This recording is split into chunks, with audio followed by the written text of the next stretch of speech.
இன்றைய முதல் வாசகம் தொடக்க நூலிலிருந்து வாசகம். அதிகாரம் 27 வசனம் 1 முதல் 5 முடிய, மீண்டும் 15 முதல் 29 முடிய. ஈசாக்கு முதிர்ந்த வயதை அடைந்தபோது அவர் கண்களில் பார்வை மங்கி போயிற்று. அவர் தம் மூத்த மகன் ஏசாவை அழைத்து, என் மகனே என்றார். ஏசா, இதோ வந்துவிட்டேன் என்றான். அவர் அவனை நோக்கி, இதோ பார், எனக்கு வயதாகிவிட்டது, சாவு என்னால் வருமோ என்று அறியேன். இப்பொழுது உன் கருவியான வில்லையும் அம்பு கூட்டையும் எடுத்துக்கொள், காட்டுக்கு போ, வேட்டையாடி எனக்கு வேட்டைக்கறி கொண்டு வா. நான் விரும்பும் முறையில் சுவையான உணவு வகையை சமைத்து என்னிடம் கொண்டு வா. நான் அவற்றை உண்பேன்.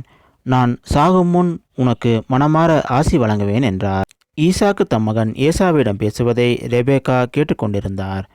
வேட்டையாடி வேட்டைக்கறி கொண்டு வருமாறு ஏசா காட்டுக்கு புறப்பட்டவுடன் ரெபேக்கா தம்முடன் வீட்டில் வைத்திருந்த தம் மூத்த மகன் ஏசாவின் உடைகளில் சிறந்தவற்றை தம் இளைய மகன் யாக்கோப்புக்கு உடுத்திவிட்டார். அவன் கைகளையும் மிருதுவான கழுத்தையும் வெள்ளாட்டுக்குட்டியின் தோளால் மூடினார்.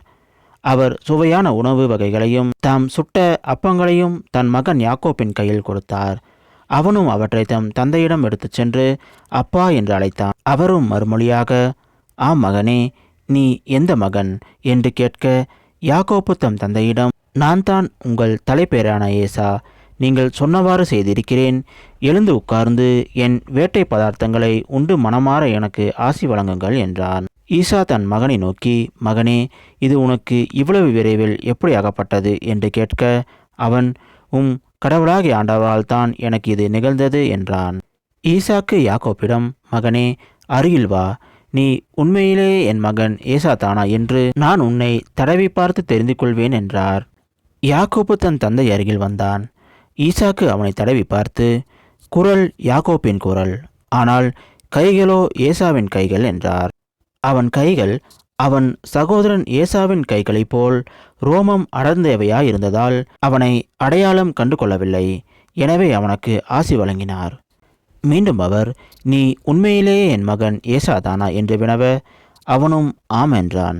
அப்பொழுது அவர், மகனே, உண்பதற்கு வேட்டை பதார்த்தங்களை கொண்டு வா, மனமாற நான் உனக்கு ஆசி வழங்குவேன் என்றார்.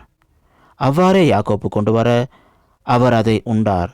பின் அவன் திராட்சை ரசம் கொண்டு வர அவர் அதை குடித்தார். அப்பொழுது அவன் தந்தை ஈசாக்கு அவனை நோக்கி, மகனே, அருகில் வந்து என்னை முத்தமிடு என்றார். அவனும் அருகில் போய் அவரை முத்தமிட, ஈசாக்கு அவன் அணிந்திருந்த ஆடைகளின் நறுமணத்தை முகர்ந்து ஆசி வழங்கி உரைத்தது இதுவே, இதோ என் மகனிடமிருந்து எழும்பும் நறுமணம் ஆண்டவரின் ஆசி பெற்ற விளைநிலத்தின் வாசனையாம். வானின் பனித்துளியும் மண்ணின் செழுமையும் மிகுந்த தானியமும் திராட்சை ரசமும் கடவுள் உனக்கு வழங்குவாராக. நாடுகள் உனக்கு பணி புரிந்திடுக, மக்கள் உனக்கு பணிந்திடுக. உன்றன் சகோதரருக்கு தலைவன் நீ ஆகிடுவாய். உன் அன்னையின் மைந்தர் உன்னடி பணிந்திடுவ. உன்னை சபிப்பார் சாபம் பெறுக, உன்னை வாழ்த்துவார் வளமுற வாழ்க என்று ஆசி வழங்கினார். இது ஆண்டவர் வழங்கும் அருள்வாக்கு.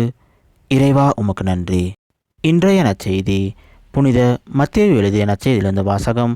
அதிகாரம் 9 வசனம் 14 முதல் 17 முடிய. அக்காலத்தில் யோவானின் சீடர் இயேசுவிடம் வந்து, நாங்களும் பரிசேயரும் அதிகமாக நோன்பு இருக்க உம்முடைய சீடர்கள் ஏன் நோன்பு இருப்பதில்லை என்றனர்.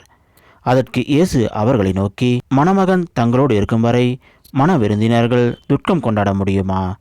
மணமகன் அவர்களை விட்டு பிரிய வேண்டிய காலம் வரும். அப்பொழுது அவர்களும் நோன்பு இருப்பார்கள். மேலும் எவரும் பழைய ஆடையில் புதிய துணியை ஒட்டு போடுவதில்லை. ஏனெனில் அந்த ஒட்டு ஆடையை கிழித்துவிடும், கிழிசலும் பெரிதாகும். அதுபோல பழைய தோற்பைகளில் புதிய திராட்சை மதுவை ஊற்றி வைப்பதில்லை. ஊற்றி வைத்தால் தோற்பைகள் வெடிக்கும், மதுவும் சிந்திப்போகும், தோற்பைகளும் பாழாகும். புதிய மதுவை புதிய தோற்பைகளில் தான் ஊற்றி வைப்பர், அப்போது இரண்டும் வீணாய் போகா என்றார். இது கிறிஸ்து வழங்கும் நற்செய்தி. கிறிஸ்துவே உமக்கு புகழ்.